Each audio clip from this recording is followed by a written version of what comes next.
Queridos irmãos, vamos dar sequência agora no vídeo, né? Número 74.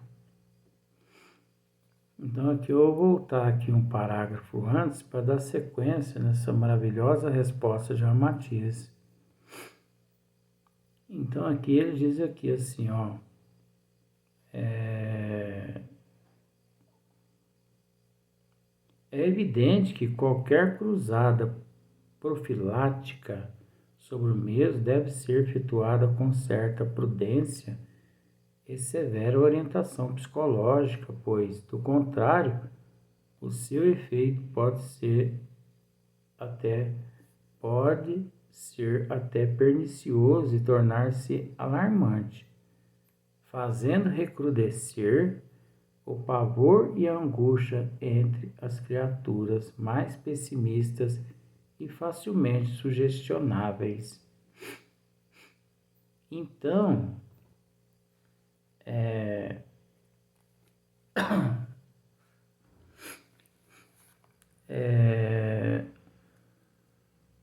se os profissionais da área médica assim não forem assim dotados de prudência,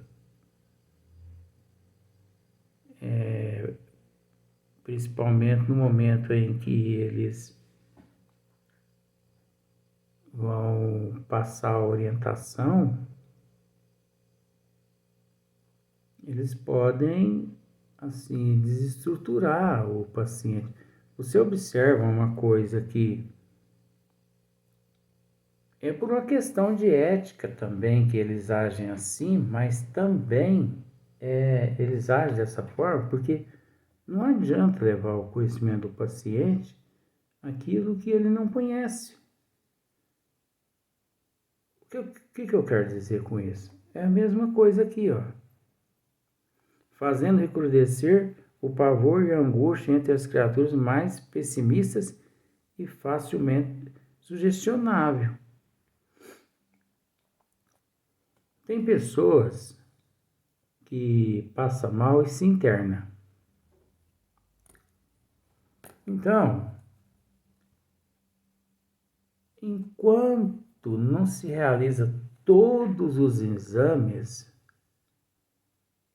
não adianta você ficar fazendo pergunta para o médico, que o médico não vai te dizer nada. Ele pode até saber mais ou menos o que está acontecendo, mas ele vai só depois do exame em mão é que ele vai pensar se lhe passa a informação. Caso contrário, tem médico que não dá atenção com relação a certos tipos de enfermidade ao paciente e ao familiar do paciente por uma questão de ética, por uma questão de cultura, por uma questão de respeito. Porque veja bem, o paciente ali se encontra em tratamento. Ele está totalmente desequilibrado por causa da enfermidade já ali, por causa da internação, por causa dos medicamentos. Então, se leva ao conhecimento dele a real situação, ele se desestrutura mais ainda, podendo vir a óbito, o que não era para ser óbito. E a família também, por falta de cultura, que é falta de conhecimento da ciência médica, ela entra em pânico, você entendeu? Meu pai, por exemplo, meu pai quando faleceu, né, acidente, eu já contei essa história, mas eu vou contar só um pouquinho, um pedacinho. Um médico, não vou dizer o nome, ele chegou, como ele me conhecia, sabia, né, que eu era espírita. Ô Luiz, esse é seu pai? Foi meu pai. Falei, então fica mais fácil conversar com você. Vem aqui. Olha só pra você ver como são as coisas. Então fica mais fácil conversar com você. Vem aqui.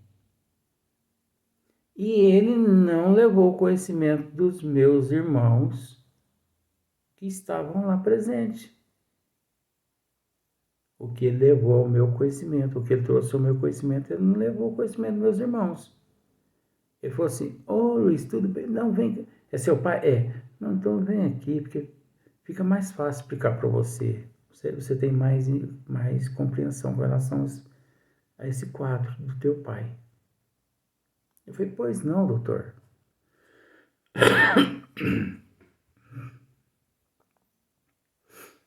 Ele me disse assim, olha, teu pai, ele sofreu um acidente, né, e um traumatismo craniano, e de fato que do traumatismo craniano evoluiu para uma morte cerebral. Não há nada mais que ser feito. No entanto, reúne a família, leva o conhecimento dela, e se você quiser visitar o seu pai, pode visitar, que não há mais nada a ser feito. Foi, doutor, não há mais nada a ser feito. Ele falou, não. De acordo com a medicina da Terra, não. Na época não tinha Covid, né? Eu peguei na mão dele. Falei, muito obrigado pela assistência, pela dedicação de vocês. Que Deus ilumine vocês. Muito obrigado pelo que vocês fizeram e estão fazendo pelo meu pai. Aí ele me agradeceu. E eu não dei chilique nenhum. Não fiquei com chorantina, não dei chilique. Agi numa boa. É porque você não tem amor. Não. É porque eu vejo a vida de uma outra forma. A vida física e a vida espiritual, para mim, tem um sentido diferente do que as pessoas imaginam aqui na Terra. E eu cheguei a levei o conhecimento de uns familiares meus. Os familiares meus começaram a dar chilique. Eu falei, se for para vocês dar chilique, vocês vazam daqui, vai embora. E geralmente quem dá chilique é porque tem a consciência pesada.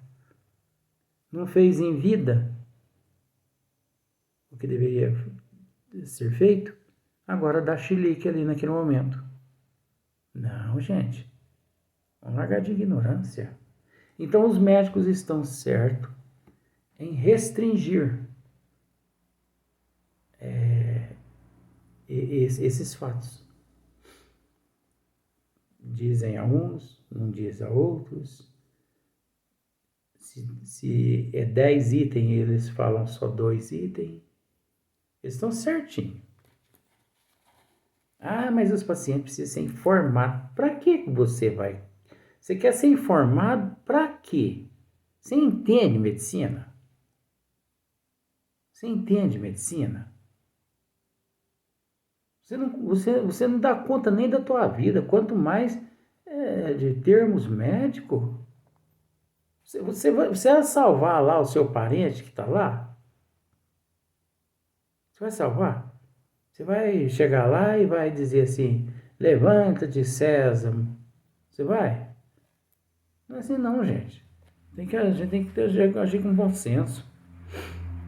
As mais impressionáveis passarão a viver. As mais impressionáveis passarão a viver sobressaltadas ante a presença de inofensiva verruga, quisto, sebáceo, sinais, pintas, bolotas. Eu vou ter que voltar para mim poder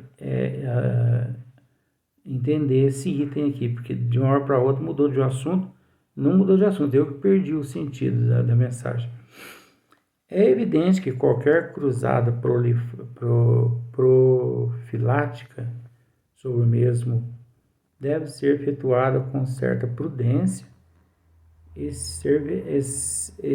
serve prudência e severa orientação psicológica, pois, do contrário, seu efeito pode ser até pernicioso e tornar-se alarmante, fazendo recrudescer o pavor e a angústia entre as criaturas mais pessimistas e facilmente sugestionáveis. As mais impressionáveis passarão a viver sobressaltadas ante a presença de inofensivas verrugas. Agora eu entendi. Né? Então, as mais impressionadas passarão, né? Impressionados passarão a viver sobressaltados ante a presença de inofensivas verrugas. Então, uma simples verruga, a pessoa já fica impressionada com ela. Não tem conhecimento. Mas os médicos já disseram que verruga é sinal de câncer. Ignorância também é câncer. Ignorância também é câncer.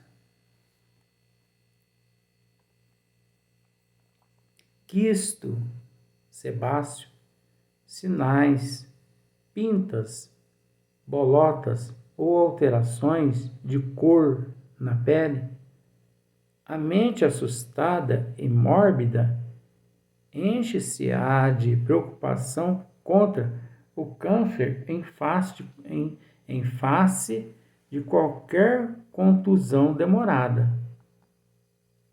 Então, tá vendo só? Qualquer uma destas questões levada ao conhecimento daquela pessoa sem cultura a respeito da ciência médica, ela já se desestrutura toda, né?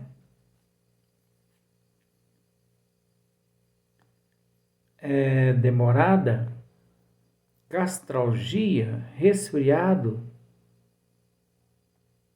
dispepsia, diminuta hemorragia, rouquidão ou estado febril. Há que evitar-se, pois, os extremos desaconselháveis, seguindo-se a própria advertência popular de que nem tanto à terra, nem tanto ao mar. Então, nem tudo pode os médicos dizer. Nem tudo eles podem falar para nós, paciente, que não temos a cultura que eles têm. Você entendeu? Nem tudo. A não ser que eles percebam que o paciente ou a família ali tenha lá um certo nível cultural, né? Assim, mais elevado, eles de 10, enquanto a uns eleva 1, 2 só item, de 10 ele leva 3, 4.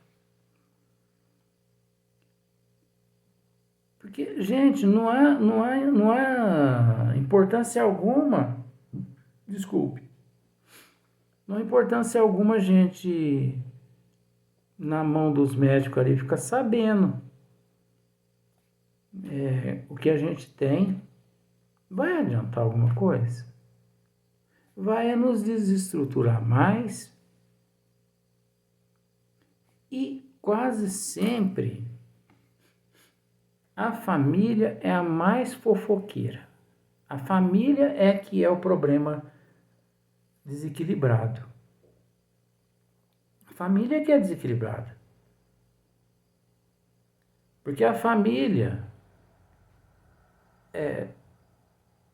isso não é generalizando, não. Isso é com todo respeito. Mas 90% das pessoas que vão nos dias de visita, visitar os amigos ou os parentes que estão internados, eles vão para analisar o quadro clínico do paciente para depois sair falando para os outros. Porque é óbvio que tem uma quantidade de pessoas só que pode entrar. Por exemplo, 8 pessoas podem entrar só. Vamos pensar assim. Mas 200 queriam entrar. e não puderam entrar.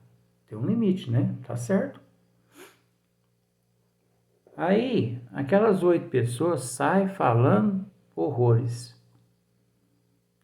E o Luiz não tem mais uma semana de vida, graças a Deus. O Luiz não tem mais uma semana de vida. O Luiz está pálido. O Luiz emagreceu de um tanto. Olha, o Luiz está roxo.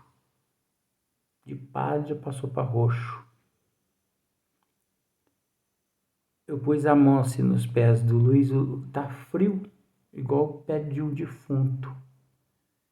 Olha só, as pessoas associam pé de defunto. Será que as pessoas ficam no velório, enfiando a mão lá dentro do caixão para ver a temperatura do pé? Tá igual pé de defunto. Eu nunca peguei em pé de defunto, não. Em mão ali, põe a mão de vez em quando ali, eu já pus assim, só para agradar a família, mas esse ritual aí não faz parte da doutrina, não. E a pessoa sai numa fofoqueira lá de dentro, mais fofoca. E ele sai anunciando para todo mundo que o Luiz está ruim mesmo. E que o Luiz, ó, quando as pessoas chegam e perguntam, e aí você visitou o Luiz lá onde? Visitei, mas ó, não sei não, viu? Eu acho que, aí eles dizem aquela frase mais besta ainda, eu acho que nós perdemos um amigo. Ora, se perdeu, só sair procurando depois que você encontra eu de novo aí em algum lugar, não que você perdeu, ué. As pessoas não perdem carteira na rua, não perdem relógio, depois não sai procurando e acha. Ninguém perde nada não, gente. Isso é ignorância, falta de conhecimento. Mas é tudo fofoqueiro, ó. Não tá bom não, viu? É bom a família se preparando. Ainda tem aqueles lá que dão uma de adivinho, né? Enfim, de pitonisa, de oráculo. E fica tentando adivinhar, falando, ih, ó, não vai uma semana, o Luiz. Então tá ruim assim? Tá. E o pior é que aquele que pega aquela informação, passa a informação para frente, totalmente distorcida também. É. Aí, ele chega, aquele que pegou aquela informação, a outra pessoa fala assim, você viu falar do Luiz? Eu tive com um parente dele que entrou lá e visitou ele. E aí, como que tá? Nas últimas. Nas últimas. Tá bom não, senhor? Aí a pessoa pega e fala assim, nós temos que rezar muito por Luiz. Sair dessa. Ainda mais eu. Ele tá me devendo um dinheiro, rapaz. Se ele morrer, eu tô perdido.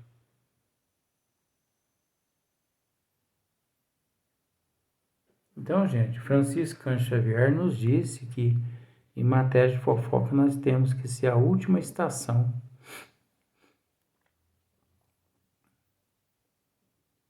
A última estação. E as pessoas não aprendem. Tem uns que querem ser mais que os médicos. O médico às vezes não falou nada.